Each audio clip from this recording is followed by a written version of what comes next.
Welcome to the Healthier Tech Podcast, the show about building a healthier relationship with modern technology. Now here are your hosts, R. Blank and Stephanie Warner.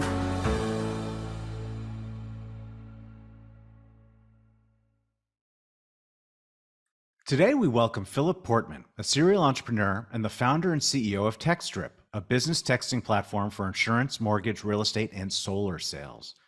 With his extensive experience in starting successful businesses, he understands the importance of maintaining a healthy work-life balance and leveraging technology to achieve that. In addition to his entrepreneurial ventures, Phil is also the host of Success Is podcast, where he interviews successful people from diverse backgrounds and industries, providing valuable insights into what it takes to succeed in business and life. Let's dive in and hear Phil's journey as an entrepreneur, his views on the role of technology in promoting wellness, and his tips for achieving success without sacrificing your health. Welcome to the Healthier Tech Podcast, Phil. Thank you for having me.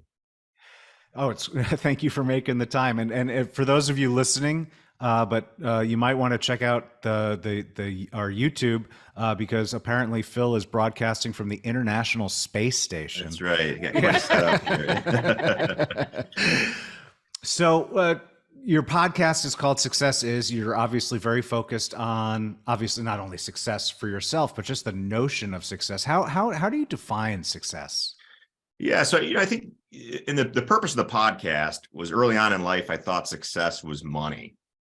And then I got money and I was like, well, that ain't it. What else is there, right?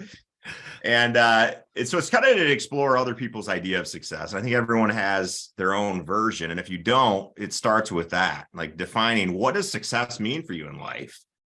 And I don't think a lot of people just sit down and write that out and just figure that out. Like, what do I really want in life?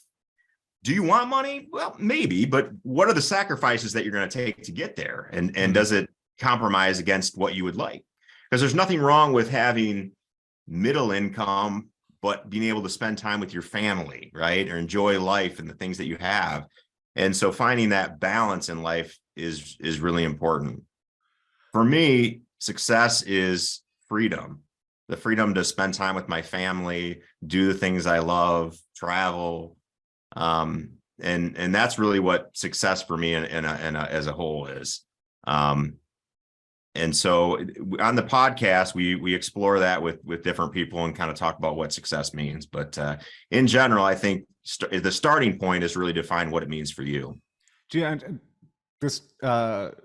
answer just made me think of something. Last year, I think it was last year, maybe it was the year before, I actually sat down and wrote a personal mission statement. Now, I've written mission statements for my companies, but I'd never thought to sit down and write one for myself. Do you have one of those? No, that's a good idea. Good idea. Yeah. So three things that I generally focus on. One is having clearly defined goals. And my goals, I break them down into 9 different buckets. Things like career goals, financial goals, family goals, artistic goals. I think a lot of times when people write out their goals, they're just one category, right? Like, how can I make money, or how can I grow in my career or my business? And the problem with that is you may achieve that thing, but at the sacrificing of other things. And balance is really important. So I weigh all of my goals equally. And I want to have artistic goals so that I'm not just becoming a soulless corporate monster, right? Not just a soulless corporate. Just a soulless, right? That's just an equal weighted goal in your. That's right. You got to weigh that one out. And spending time with my family. Early on in my career, I was traveling, living out of a hotel, FaceTiming with my kids and missing all the important moments. And I said, well, I don't want to, this isn't a life, I don't want to live like this. And so for me, it's important having those, all of those different goals. So I write out my goals and I work 5 years and then back to where I want to be in 5 years and work on my goals that way. The second thing that I focus on is healthy habits. And that kind of leads into the goals. Mm-hmm. Both establishing healthy habits and getting rid of the bad habits, or being very conscious of any of the bad habits. Like, I know you guys have talked about this before, but the social media component, right? I have all notifications turned off on my phone. And although we have to use social media for business, I have predetermined times on when I access social media because I don't want that to control my life. Right. So not only developing good habits, but being conscious of potentially bad habits. And then since we're on my 3 keys to success, the last one is arrogant confidence. Oh, I like that. Wow, I think very successful in your yes, system. I think our host might also Yeah. subscribe to that one. Yeah. But can you actually talk a little more about that? Because I think I actually do think that's really a key thing. And when we hear that word arrogant, that can seem negative, but I don't think especially as an entrepreneur and somebody who is very key and focused on the goals that you want in life, I think I think it requires a bit of arrogance. Can you expand a little bit on that? So arrogant doesn't seem so like a negative word. Yeah, absolutely. So I had somebody ask me, they said, wow, you're in the tech space, tech entrepreneur, you must have gone to college for something amazing. But no, I didn't go to college. Oh man, you must be really smart. No, I'm just really arrogant. I'm just a really, I guess, arrogant guy. But I use that word because we get told a lot in life what we can't do, right? And a lot of us have limiting beliefs, and you have this voice in your head saying, "Oh, you can't do that," right? But Steve Jobs said, everything in this world was built by ordinary people like you and I. The difference is they had the confidence to go out and say, no, I could do that, right? So in your head, this person that you want to be needs to push beyond the limiting beliefs, beyond the imposter syndrome, and say, no, I can do that. And to you, it would seem arrogant. That Phil that's doing that Phil Portman that's doing that is far more arrogant than the normal Phil that you talk to on a regular basis. But that's the Phil that is saying, no, I can expand internationally. No, I can hang with the best of them, and be at this position with 0 college education, coming from a poor family of 7. I can pull this all off. That takes a high level of confidence. And if you could have the best laid plans and you could have the best strategy, good habits, but if you don't have that driving force that when faced with opposition says, absolutely, we can do that, and we're going to figure out a solution, then you're going to fail every single time, because you will face obstacles over and over and over and over again. And you got to have this belief to say, it doesn't matter, I'm going to figure it out. So I love this conversation. I also want to make sure we get to talking about Textdrip, but before we pivot, you've been doing your podcast now for about 2 years. Is that right? That's about right. Yep. Have you had anyone on who defines success as money? So I do a pre-interview, and yeah.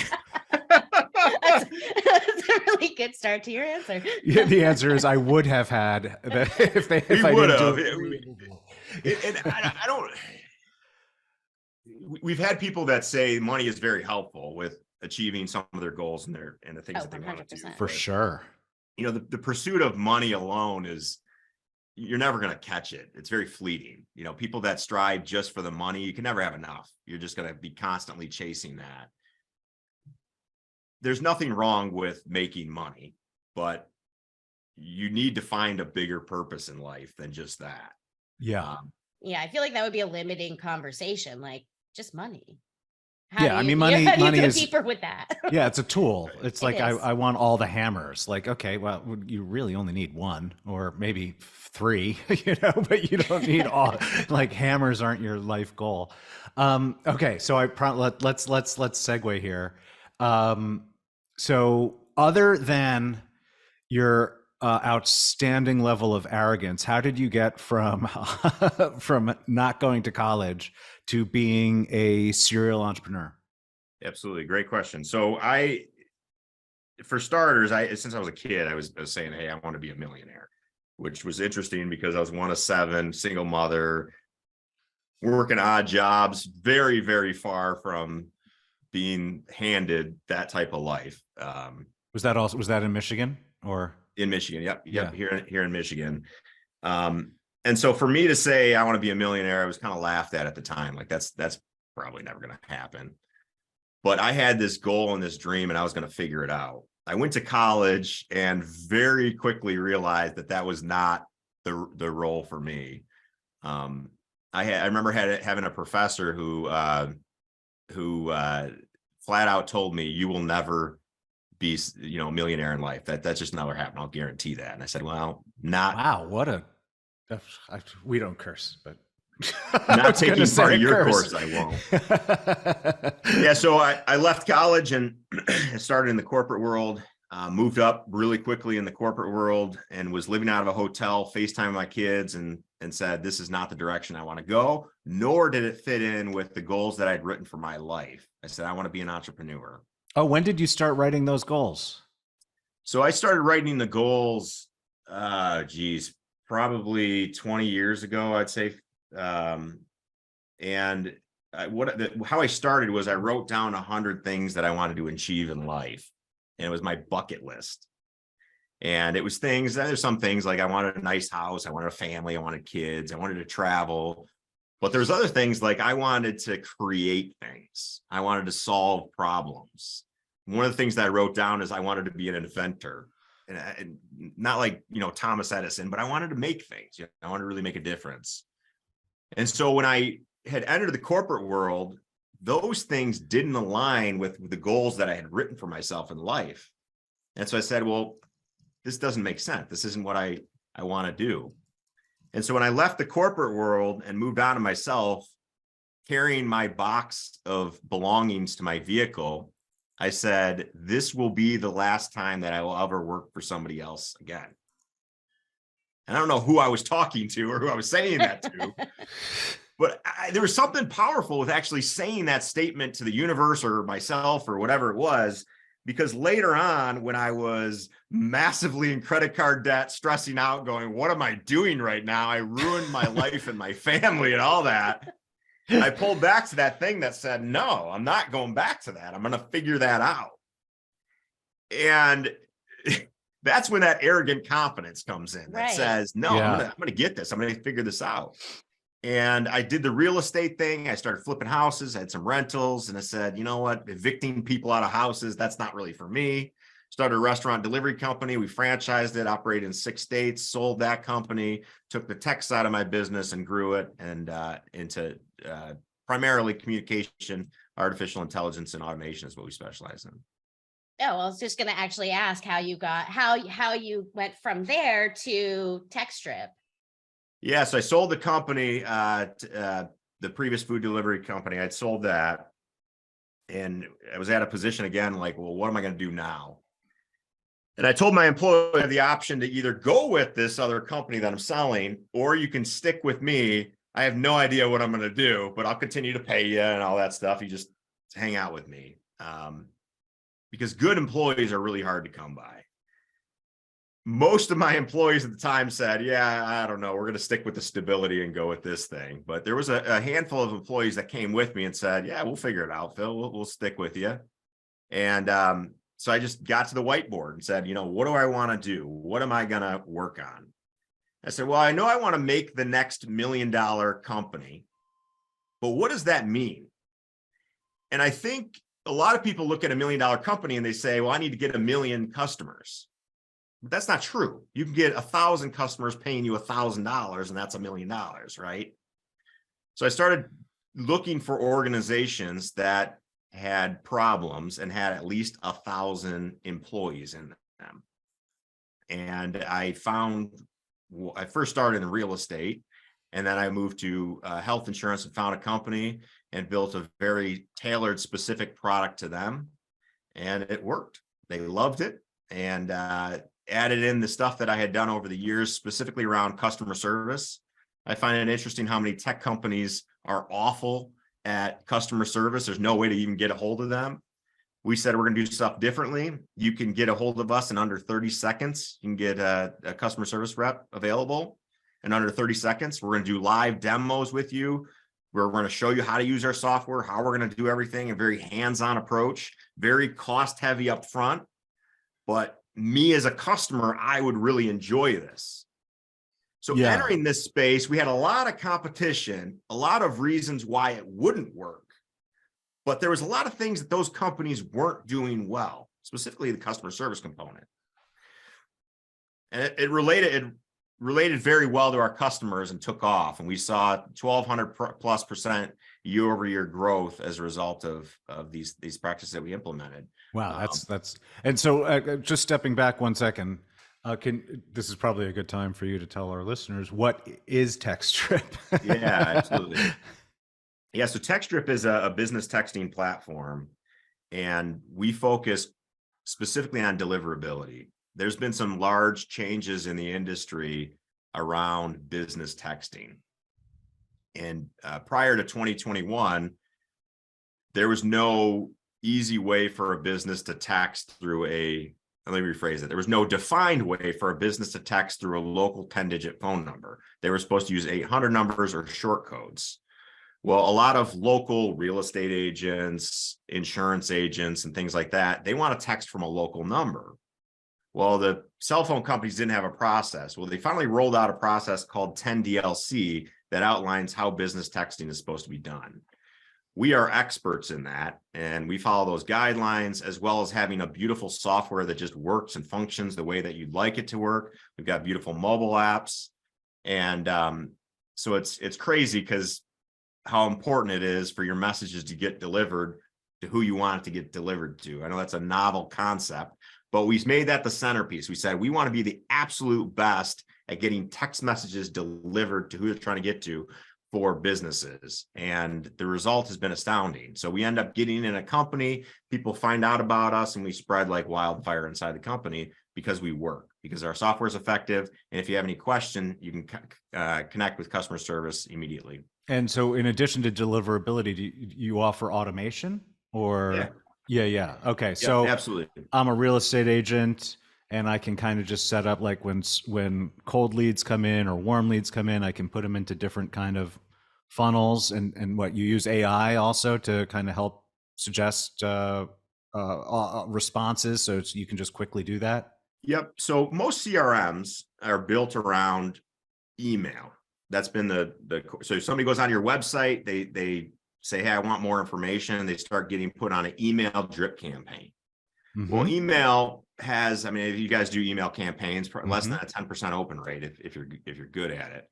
Oh, not us, no. Are you guys better than that? Yeah, great. Yeah, I would be firing someone if that were our open rate. But I hear your point. It's certainly not. It's certainly not 100%. It's not what it used to be, for sure. Yeah, but if you look at your phone right now, how many unread emails do you have on it? I don't use email on my phone. A lot. Many. A lot. With me, it's like probably 50,000 probably unread emails. I'm terrible at reading emails. Text messages, though, how many unread text messages do you have on your phone? None. Yeah, because everyone reads them. It's like over a 98% open rate on text messages compared to email. So these CRMs that built an email-centric strategy kind of tacked on text messaging as an afterthought. Yeah. And in this day and age, it doesn't really work as an afterthought because you have to be an expert in it. We centralize Textdrip around the text messaging component because it has the best response rate. You're getting the best, deliverability, all that stuff around text messaging. So when somebody goes on your website, requests information, instead of being put on an email drip campaign, they get put on a text message campaign, and the results are fantastic. So one of the questions I have as a business owner myself and as a former tech guy myself, when seeing a tool like Textdrip, the question that I have is, does this use of technology make my life easier and or save me time? Or does it open up new opportunities? Do you kind of like, is this taking something I'm already doing and making it faster or easier or better? Or is it opening up new opportunities that I then have to expend effort on?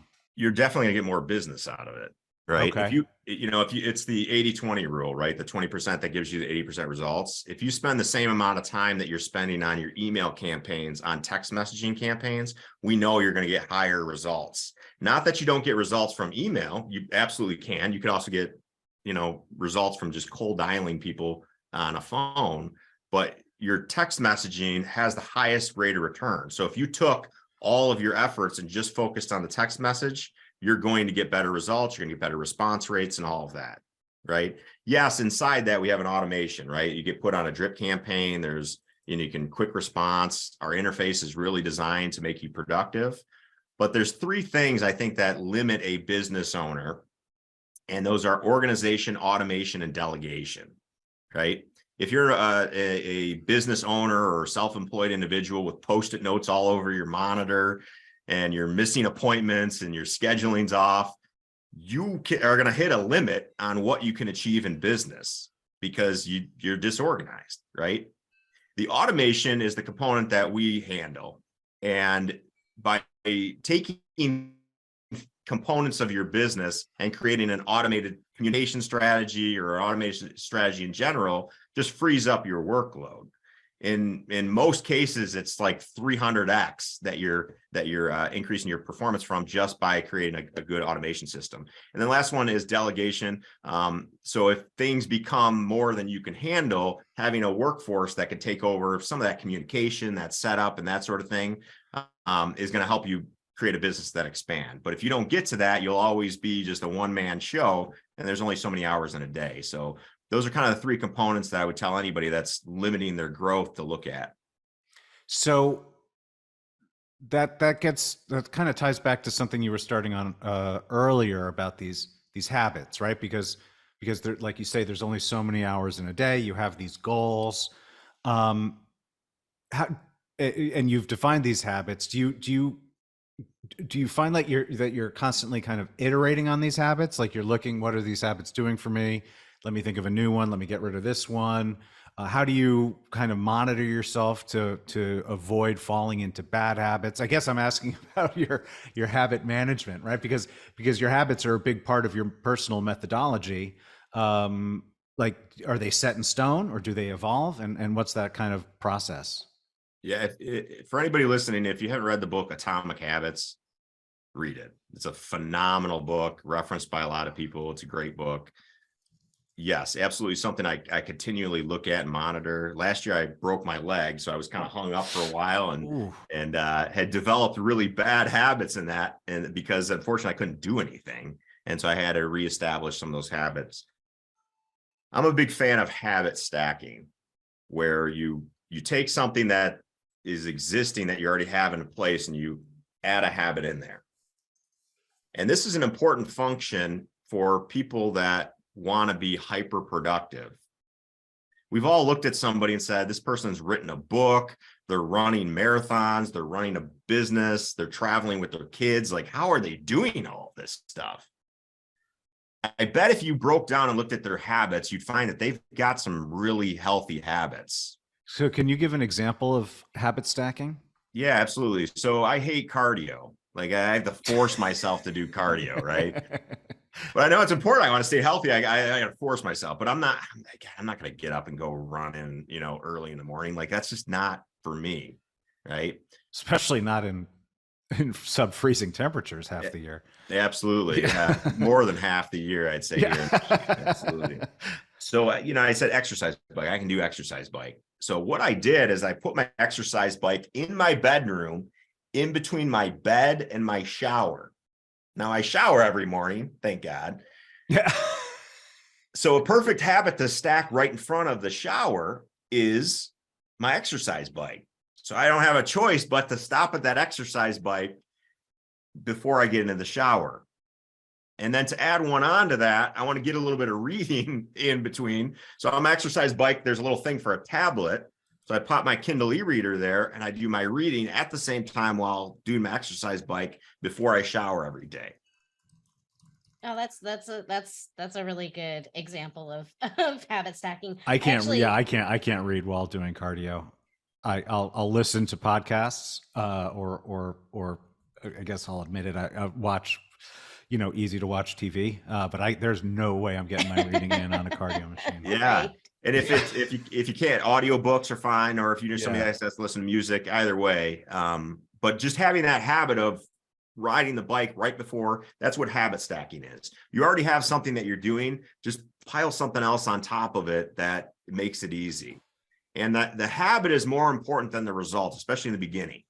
Mm-hmm. And what I mean by that is literally sitting on your bike, putting your exercise shoes on and sitting on your bike is creating the habit.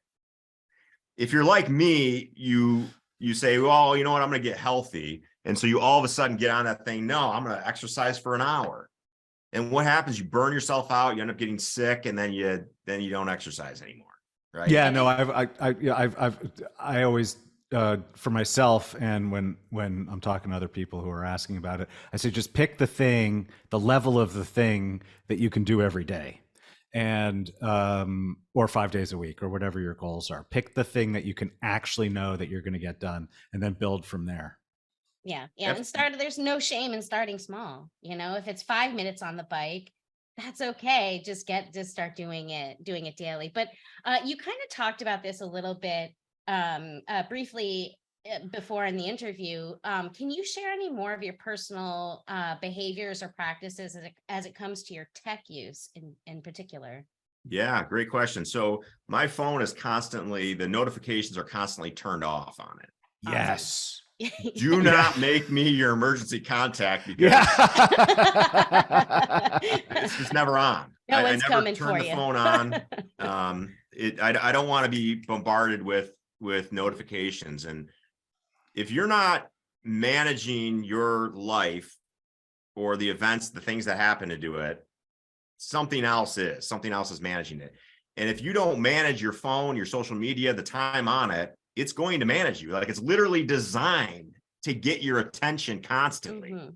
And this is an addiction no different than alcoholism or drug use or smoking or whatever. It's a really bad addiction, and people don't realize it, because you're getting that, what Pavlov's dog thing, where he starts salivating every time he hears the bell. You're getting that same thing every time that thing's pinging. You're like, oh God, somebody's liked my post or whatever. That's a really bad habit, and you will have a tough time building successful and healthy habits if you're constantly being drawn to this addiction over time.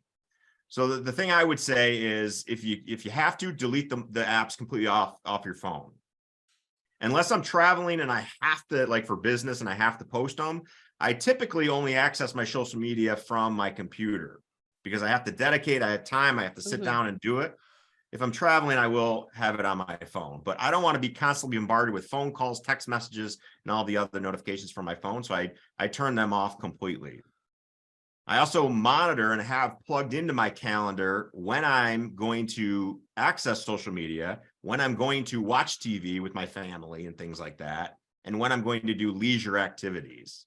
Because if you don't manage time or money or any those components, they will find a way to lose sight, right? Yeah, no, those are great. I really, not only do I agree with my phone is always in do not disturb mode, but I've never heard anyone say, do not make me your emergency contact. I'm going to steal that. I'm going to totally steal that line. So for anyone, who's thinking about a startup or working on a startup or a business idea, what's a tip that you'd have, or a piece of advice that you would give them to kind of, well, I guess you can answer in general. I was going to say to be most effective for driving sales, but what would be a piece of advice that you would give those listeners? Yeah, the first one is, don't be afraid to enter a space that already has existing competition. I think a lot of people are always looking for like this brand new idea, or whatever. And I found something interesting. I would enter a space, Textdrip, for example. There's a perfect example of it. I didn't even create the name Textdrip. It already existed. There was already other companies using the name Textdrip. We entered it as textdrip.co because somebody else had textdrip.com in the beginning. So not only were other people already text messaging, other people were already using the name. Multiple other companies were using the name Textdrip. And I said, I don't care. It sounds cool. I want to stick with it, right? Who would do that? I mean, that's crazy, right? Well, we entered it, and we were, probably, page 4 early on. And then we slowly moved up in Google, and we pushed the people out of page 1, out of page 2, out of page 3, and then they all went out of business. We bought all of their domains, and now we own textdrip.com and everything else related to Textdrip, right? So don't be afraid to enter the space, because the name isn't what's important. The technology isn't what's important. It's all of it. It's the customer service. It's the people. It's what you do around the business. It's all of it that makes your company. It's not one component. So don't be afraid about entering a space where somebody else already exists. The second thing I would say is value first. Always do value first. That's the most important thing. If you don't have value in what you're offering, then nothing else matters. But if you find value up front, you can provide value to people, the money will always come. You're not going to have a problem with that. Early on, when I was making the software, I had beta testers and we were doing it for free. They were asking me to start charging them for it. I said, well, I think you got something here figured out, right? When they're asking me actively to figure it out. Yeah, I think that's when you can move out of beta. Yeah. That's right.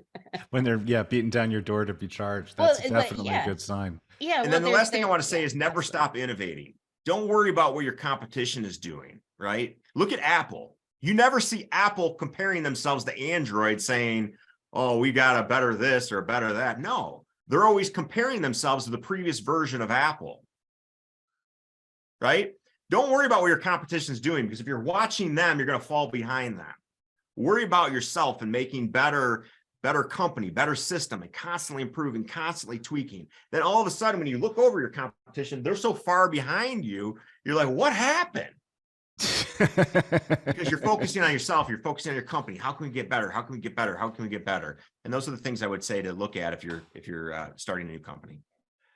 I really appreciate, well, your insight and the enthusiasm with which you delivered it, I think made it even more special. Thank you for that. So Phil, this has been a fantastic, super high energy interview. I really appreciate you taking the time to come join us, but I just appreciate the energy that you brought to the Healthier Tech podcast today. Where is it that you would like our listeners to connect with you? Absolutely. So you can contact me on any of the social media. Just look up Phil Portman or philportman.com with one L, PHILPORTMAN.com.